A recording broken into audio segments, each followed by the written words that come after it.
નમસ્તે મિત્રો, આજના તાજા સમાચારમાં આપનું સ્વાગત છે। ચાલો ગુજરાતના 10 મોટા સમાચાર જાણીએ ફક્ત 1 મિનિટમાં। પણ તે પહેલા આ વિડીયોને લાઈક કરો, ચેનલને સબસ્ક્રાઇબ કરો અને કોમેન્ટમાં જણાવો કે તમે આ વિડીયો ક્યાંથી। અરબ સાગરમાં સાયક્લોનિક સર્ક્યુલેશનને કારણે ત્યારે મેઘરાજાની ચાલ ધીમી થઈ ગઈ છે। રાજ્યમાં અમુક વિસ્તારમાં વરસાદી ઝાપટા પડી રહ્યા છે, જ્યારે કેટલીક જગ્યાએ તડકો જોવા મળી છે। ગુજરાતમાં વરસાદને લઈને હવામાન વિભાગે આગાહી કરી છે। આગામી 7 દિવસ હળવાથી મધ્યમ વરસાદની આગાહી કરવામાં આવી છે। અમદાવાદમાં ગાજવીજ સાથે હળવો વરસાદ થશે। મોન્સૂન ટ્રક નોર્મલ પોઝિશનથી ઉત્તર તરફ જઈ રહ્યું છે, તો હવામાનશાસ્ત્રી અંબાલાલ પટેલે પણ આગાહી કરી છે। સૌરાષ્ટ્રના ખેડૂત ભાઈઓ વરસાદની રાહ જોઈ રહ્યા છે, પરંતુ હવે 15 ઓગસ્ટથી દેશભરમાં ચોમાસુ સિસ્ટમ સક્રિય થશે અને અત્યારે જે હાલતમાં ચોમાસું છે તે સક્રિય થતાં દેશના ઘણા ભાગોમાં વરસાદ થવાની સંભાવના છે।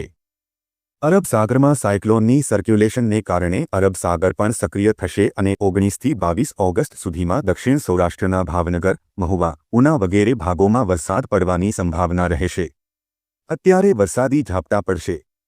6થી 12 ઓગસ્ટ વચ્ચે વરસાદી ઝાપટા વધવાની સંભાવના રહેશે। 19થી 22 ઓગસ્ટ વચ્ચેમાં રાજ્યના ઘણા ભાગોમાં વરસાદ થવાની સંભાવના રહેશે। કેટલાક ભાગમાં ભારે વરસાદ થવાની સંભાવના રહેશે। ઓગસ્ટના અંત સુધીમાં રાજ્યના કેટલાક ભાગોમાં ભારેથી અતિભારે વરસાદ થવાની સંભાવના રહેશે અને કેટલાક ભાગમાં નદીઓમાં પૂરની સ્થિતિ સર્જાઈ શકે છે। 17 ઓગસ્ટે બંગાળના ઉપસાગરમાં એક મજબૂત સિસ્ટમ સક્રિય થશે। ટ્રેક મધ્યપ્રદેશના ભાગો અને ગુજરાતના ભાગોમાં આવતા 1 રૂપિયો પણ ચૂકવ્યા વિના મળશે 36,000 રૂપિયા પેન્શન। પીએમ કિસાન માનધન પેન્શન યોજનાનો લાભ પીએમ કિસાન સન્માન નિધિના લાભાર્થીઓ લઈ શકે છે। 60 વર્ષ પછી તમને દર મહિને 3,000 રૂપિયા પેન્શન મળશે।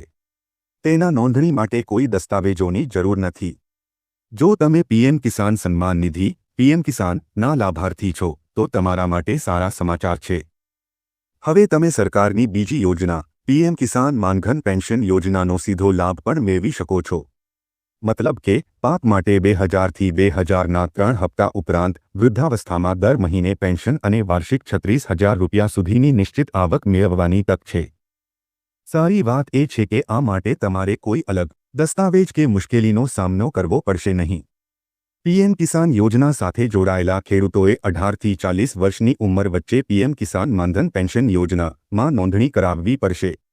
આમાં 60 વર્ષની ઉંમર પછી તમને દર મહિને 3,000 રૂપિયા એટલે કે દર વર્ષે 36,000 રૂપિયા પેન્શન મળશે।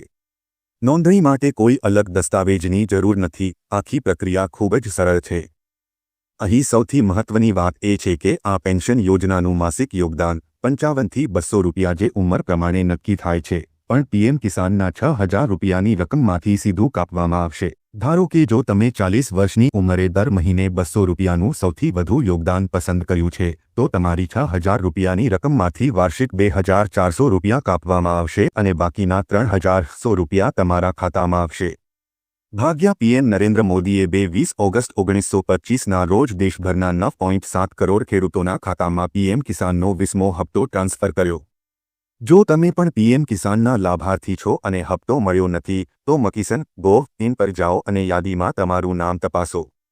જો નામ નથી, તો જરૂરી માહિતી અપડેટ કરો, જેથી ભવિષ્યમાં બંને યોજનાઓનો લાભ સમયસર મળી શકે। ઓગસ્ટ મહિનાના મફત અનાજનું વિતરણ ક્યારે શરૂ થશે? સરકાર દ્વારા દર મહિને રેશન કાર્ડ ધારકોને મફત અનાજ આપવામાં આવે છે। સરકારનો મુખ્ય ઉદ્દેશ્ય દરેક જરૂરિયાતમંદ વ્યક્તિ સુધી રાશન પહોંચાડવાનો છે। હવે ઓગસ્ટ મહિના માટેના મફત રાશનના વિતરણની તારીખો જાહેર થઈ ગઈ છે।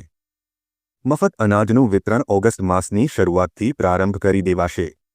મફત અનાજનું વિતરણ ક્યારે શરૂ થશે? રાશન કાર્ડ ધારકો માટે એક મહત્વપૂર્ણ સમાચાર સામે આવ્યા છે। જન્માષ્ટમીના તહેવારો વધુ સારી રીતે ઉજવી શકે તે માટે પરિવારોને રાહતદરે વધારાની ખાંડ અને ખાદ્યતેલ વિતરણ કરવાનો નિર્ણય લેવામાં આવ્યો છે। આ માટે આગામી ઓગસ્ટ માસના પ્રારંભથી સસ્તા દરે અનાજ વિતરણ શરૂ કરાશે। કાર્ડ ધારકો રાશનની દુકાન પર જઈને પોતાનું રાશન મેળવી શકશે। રાહત દરે મળશે રાશન। ચણા કાર્ડ દીઠ 30 રૂપિયા પ્રતિ કિલો અને તુવેર દાળ 50 રૂપિયા પ્રતિ કિલોના રાહત દરે વિતરણ કરવામાં આવશે। એનએફએસએ હેઠળના અંત્યોદય તથા અગ્રતા ધરાવતા દરેક કુટુંબો તથા નોન એનએફએસએ બીપીએલ કુટુંબોને મીઠું ₹1 પ્રતિ કિલો આપવામાં આવશે. જન્માષ્ટમી અને દિવાળીને વધુ સારી રીતે ઉજવી શકે તેવા હેતુથી કુટુંબ દીઠ 1 લિટર ડબલ ફિલ્ટર્ડ સિંગતેલ તેમજ વધારાની 1 કિલોગ્રામ ખાંડનું રાહતદરે વિતરણ કરવામાં આવશે. ખેડૂતો માટે ખુશખબર, રાજ્યને કેન્દ્ર તરફથી 80,000 ટન યુરિયાનો વધારાનો જથ્થો મળ્યો, ગેરરીતિ સામે તપાસ શરૂ. ગુજરાતના ખેડૂતોને પૂરતા પ્રમાણમાં યુરિયા ખાતર મળી રહે તે માટે રાજ્ય સરકાર અને કેન્દ્ર સરકારે મહત્વના પગલાં ભર્યા છે. તાજેતરમાં કેન્દ્ર સરકાર દ્વારા ગુજરાતને 80,000 મેટ્રિક ટન યુરિયા ખાતરનો વધારાનો જથ્થો ફાળવવામાં આવ્યો છે. આ ઉપરાંત મુખ્યમંત્રીના આદેશથી કૃષિ વિભાગ દ્વારા ખાતરના વિતરણમાં થતી ગેરરીતિઓ, કાળા બજાર અને સંગ્રહખોરીને રોકવા માટે રાજ્યવ્યાપી તપાસ અભિયાન શરૂ કરવામાં આવ્યું છે, જેનાથી ખાતરના વિતરણમાં પારદર્શિતા જળવાઈ રહેશે. આનંદો, તહેવારો પર એસટી દોડાવશે 6,500 એક્સ્ટ્રા ટ્રીપ. હવે તહેવારોની સિઝન શરૂ થવા જઈ રહી છે, જે કારણે મુસાફરોમાં મોટો વધારો થશે. જે કારણે લોકોને અગવડતા ન પડે તે માટે જીએસઆરટીસી દ્વારા વધારાની 6,500 ટ્રીપ દોડાવવાનો નિર્ણય કરવામાં આવ્યો છે. જન્માષ્ટમીના તહેવાર નિમિત્તે ડાકોર, દ્વારકા અને શામળાજી જેવા પ્રસિદ્ધ કૃષ્ણ મંદિરો પર દર્શનાર્થે જતા મુસાફરો માટે સ્પેશિયલ બસોનું સંચાલન કરવામાં આવશે. પાક નુકસાન સહાય જાહેર. રાજ્યના ખેડૂતો માટે ખુશીના સમાચાર સામે આવ્યા છે. રાજ્ય સરકારે કમોસમી વરસાદથી ખેડૂતોને થયેલા નુકસાન માટે રાહત પેકેજની જાહેરાત કરી છે. ઓક્ટોબર 2024માં થયેલા નુકસાન માટે સરકારે રાહત પેકેજની જાહેરાત કરી છે, જે અંતર્ગત કપાસના વાવેતરને થયેલા નુકસાનની સહાય ખેડૂતોને ચૂકવવામાં આવશે. રાજ્યના 6 જિલ્લાઓમાં કપાસના વાવેતરને થયેલા નુકસાન અંતર્ગત ખેડૂતોને સહાયની ચૂકવણી કરવામાં આવશે. તમને જણાવી દઈએ કે રાજ્યના છોટા ઉદેપુર, જામનગર, અમરેલી, ભાવનગર, સુરેન્દ્રનગર અને રાજકોટ જિલ્લાના ખેડૂતોને આ સહાય ચૂકવવામાં આવશે. સરકારના નિયમ મુજબ જે ખેડૂતોને 33%થી વધુ પાક નુકસાની થઈ હશે તો જ ખેડૂતને સહાય મળશે. આ સિવાય 2 હેક્ટરની મર્યાદામાં પ્રતિ હેક્ટર ₹11,000ની સહાય ખેડૂતને મળશે. ખેડૂતોએ આ પાક નુકસાનીનું વળતર લેવા માટે 14 જુલાઈથી આ 6 જિલ્લાના ખેડૂતોને ઓનલાઈન અરજી કરવાની રહેશે અને સરકાર તરફથી ખેડૂતોના બેંક એકાઉન્ટમાં જ સીધા પૈસા જમા કરવામાં આવશે.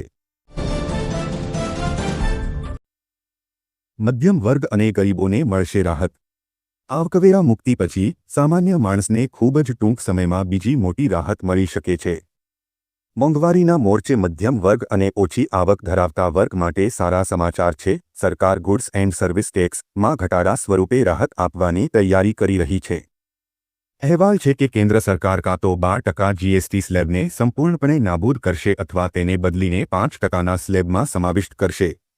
એનડીટીવીના એક અહેવાલમાં સૂત્રોને ટાંકીને કહેવામાં આવ્યું છે કે બજેટમાં આવકવેરા મુક્તિ પછી કેન્દ્ર હવે જીએસટી ટેક્સમાં રાહત આપવાની તૈયારી કરી રહ્યું છે. સૂત્રોના જણાવ્યા અનુસાર જીએસટી સ્લેબનું પુનર્ગઠન કરી શકાય છે.